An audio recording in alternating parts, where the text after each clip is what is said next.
Boop. What if I told you that by buying this one lens, you could be saving thousands of dollars? Seems crazy, right? Lots of people don't exactly save money by buying lenses, but this one lens will save you money. Welcome back to the channel, y'all. It's Justin here. And today we're gonna be talking about the one lens that I think could end up saving you thousands of dollars if you buy this lens first. So when starting out photography, we all start watching these YouTube videos and get ideas as to what lenses might be the best for us. A lot of people immediately want the coolest lenses, the most expensive lenses. Well, the coolest lenses are usually really expensive because of how cool they are, but you gotta hold on. So as a fellow photographer myself, I kind of had the occasional gas rush, you know, who doesn't like buying a lens on sale here and there? So I've had the chance to acquire quite a few. But if you are fresh starting out, and let's say like me when I was getting into photography in around high school times, budget might be a bit tight, you know what I'm saying? That Christmas list, the parents are looking at it and they're like, nah, I don't think we can really do all that stuff. And I'm here to tell you that I know the exact lens that you should get so that 1, don't waste your money, 2, don't have buyer remorse, and 3, know where to invest your money in the future. So now that I've been talking about this magical, wonderful money-saving lens, what exactly is it? Well, I'm not quite holding it because it's filming me, but what I'm talking about is zoom lenses, specifically the 24-70. It can be any aperture that you want it to be, but I do recommend that range, you know? So like, I know about the 24-105s, the 24-120s, but the 24-70 specifically on the Z system is so good. If you're just getting into photography and you have a Z camera, I think immediately right off the bat, the 24-70 f4 version is gonna be the most outrageous bang for your buck ever, because you pick this lens up on the used market for about $300 to $500. So why am I hyping this up? You know, zoom lenses aren't really that sought after. Most people, when they're starting out, want that juicy prime, specifically the 50mm 1.8, the 85 or the 35 1.8. So when you think about how many focal lengths you're getting inside this one lens, it really is a steal because you're getting from 24 all the way up to 70.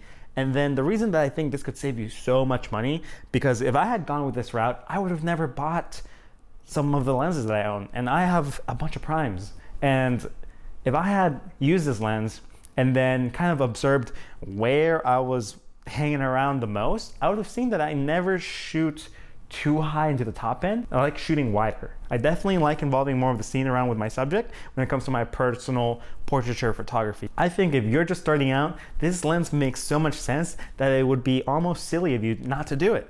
The reason is, if you think about how much each individual prime costs, the 35, the 50, the 85, and if you got those 3 lenses, that's way above the price of this one lens that could end up saving you so much money. For example, I ended up finding out that I didn't even use the 85 ever. And when I did put the 85 on my camera, it was very almost forced. I was like, oh, I should use the 85 because I just got it. And you know, all this other stuff that I got to validate my purchase of this lens. Versus if I had just had that zoom lens and I was using it day to day, I would be able to see, either looking down at my lens and seeing what focal length I'm shooting at, or in post in Lightroom, you can actually check, you know, what focal length your pictures are shot at. You can see where the majority of your lenses are falling as you're shooting. And for me, that would be more around the 24-30 range.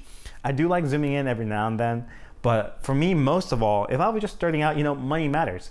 And so when you get this one lens, you can then project onto your timeline what lenses you're going to get in the future. I'm not going to disregard the importance of the 50-1.8 because that's truly a rite of passage for just about any photographer. Getting the 50-1.8 and just shooting everything wide open opens a whole lot of new possibilities. You can create more pretty pictures, you know, the background can become all buttery. But if you just got one lens, you know, you're kind of stuck with it. And then where do I go? Do I go up in focal length or do I go down? Do I go wider or telephoto? Do I go to the 85, the 35, or the 24?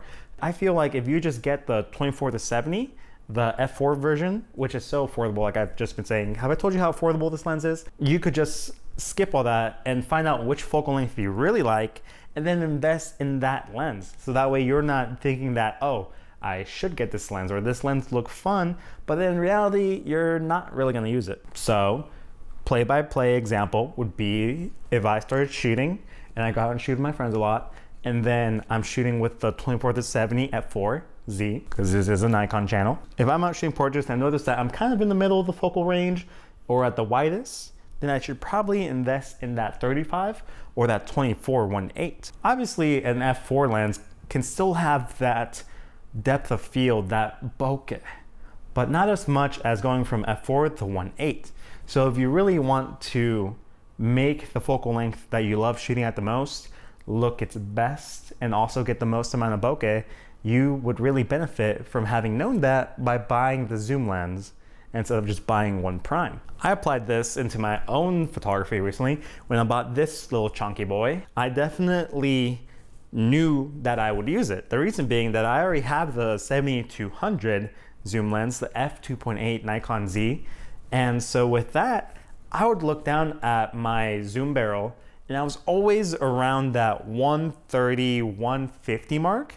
So I knew that if I got the 135, 1.8, I knew that it would be a lens that I would use. Obviously, each lens has its use case, and if I want to be more flexible, I will put on the 70-200 on my camera body. But if I know I have the space to move around, I can use this lens to the fullest, or maybe the venue's just dark and I need a couple extra stops of light, I can put this on and I know it will fit me really well because I've already shot with a zoom lens. Now, obviously the 70-200 f2.8Z is really expensive for what it is. There are cheaper alternatives for you to see what you would use in that range. But for me, that's just my example because I have already been shooting events. So for me, it made sense for my event shooting that I got this lens to my kit. Look at all these lenses that I have. And so this is the 24, this is the 85, 50, and the 35. Now, I own all of those and they all have their use cases for me nowadays, but I definitely will say that the way that my bag is packed for portraits just goes in one direction because I know my own style, and so I like shooting wide and mid-range, not really too telephoto when I'm out and about. And if it's a one-on-one session of senior photos or just a regular portrait shoot, I shoot wider. When it comes to an event, I definitely have that 24-70 f2.8 on there because of the versatility, and the 70-200 because of the versatility. So if you really think about it, I spend a lot of time and money trying to figure out what lenses I like. So now when you compare how many lenses I've managed to accumulate over my time as a photographer, it's a lot of money. Of the 8 lenses I have, I probably only need like 3 or 4 of them. So yeah, don't be like me. Take my advice. And if you're a Z user, definitely look out for a 24-70 f4. Now, don't pay full price for it. I gotta say this, do not pay full price for this lens. This lens can retail up of like $1,000 brand new. When it's bundled in to like a Z6 2 package or something like that, it literally cuts the price in half to around $500. But you can buy this lens used just about anywhere online, like B&H, Allen's Camera, Adorama, whoever uses any used lens services, odds are they have this lens available for you. And let's not ignore the fact that the 24-70 f4 itself is not a bad lens. Like, it really is a good lens. For example, I don't have the 24-70 f4 because, like I said, I'm making this video from where I am now. If I could go back in time and talk to past me, I would definitely tell them to do this. But in terms of, oh, it's f4, it's bad, I shoot with the 14-30 f4, and not only is it very light, it's also an S-grade lens, which is like what, a G Master or a L series lens if you shoot on those other systems. So it has those coatings, it has those STM motors in it. It's super fast, reliable. I've never had a problem with this. And then although the clicking to unlock and activate the camera is kind of jarring, the trade-offs for price to performance are just crazy. So I would not be concerned with the 24-70 f4. I had another friend that shoots on a Z system here, and when she got the 24-70 f4, all of her pictures on her newsfeed were just good. They had bokeh, they were sharp, they were incredible. So I don't really think that most people will notice, unless you're really pixel peeping, the difference between the 24-70 f4 and the difference between the 24-70 f2.8. If you're a beginner and you don't really know where to look, that's what this video is for. And what I'm telling you that you could do is that you could buy the 24-70 f4 for about $300, depending if you're lucky, on Facebook Marketplace, any used online retailer, whatever, if they sell used lenses, see if you have a local camera store near you where you can pick up this lens. So whether you're a Nikon Z user or you shoot on any other system, try for a used zoom lens that will let you experiment with all these focal lengths at once rather than buying individual prime lenses, because that will be so much more expensive for you in the long run rather than if you just bought one good zoom lens and then you got to see where you tell yourself, oh, I really love shooting at 35 mil, but this is the f4. I wish I could get something better. Well, now you can. You can get a 35-1.8 or a 35-1.2, and then you can really get that lens that suits you the best. So if I had known all this back then, like I do now, I would have never bought lenses like these. I would have never bought the 85-1.8. I honestly would have never bought the 50-1.8. And between the 24 and the 35, they're so close that I would swing more for the 35-1.8 rather than the 24. So I could have gotten rid of 3 lenses and I could have put all that money towards something else and known that I would have been happier with just the 35-1.8, the 24-70, and the 135. So don't be like me and buy all of these lenses that you don't even use most of the time, when if you had bought the zoom lens, like I have said this entire video, the 24-70 f4. So if you manage to get your hands on 24-70, definitely go out and shoot and see which focal lengths you shoot at the most. And whenever you want to improve your photography in that focal range and buy higher quality lenses, you can then know for a fact that I would want to buy the 35-1.8 because it just suits me so well. I'm always shooting in it. I know it's for me, instead of being like me. And imagine if you had made the mistake of buying an even more expensive lens. Let's say I bought the 50-1.2.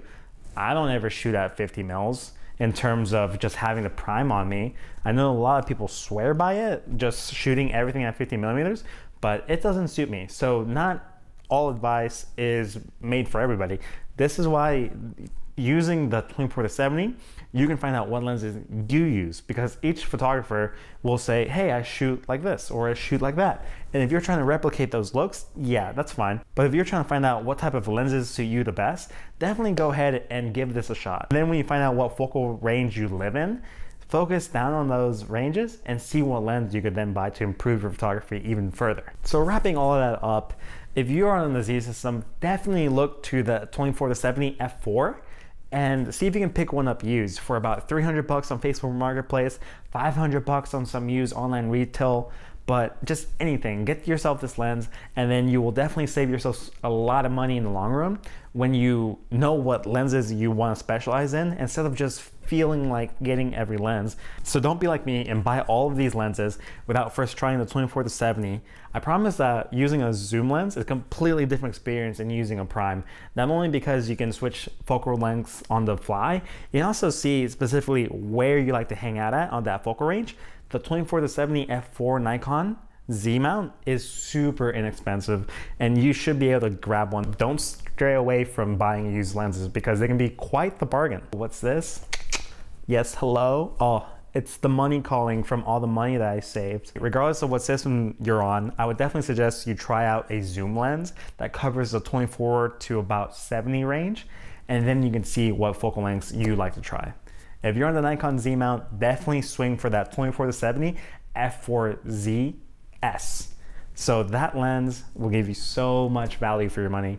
And I just hope that you do go out and try it. And then most importantly, when you buy that new piece of gear, go out and shoot. Because if not, you're just collecting gear. And you can do that, I guess. That's all I have for today. Thank you all so much for watching.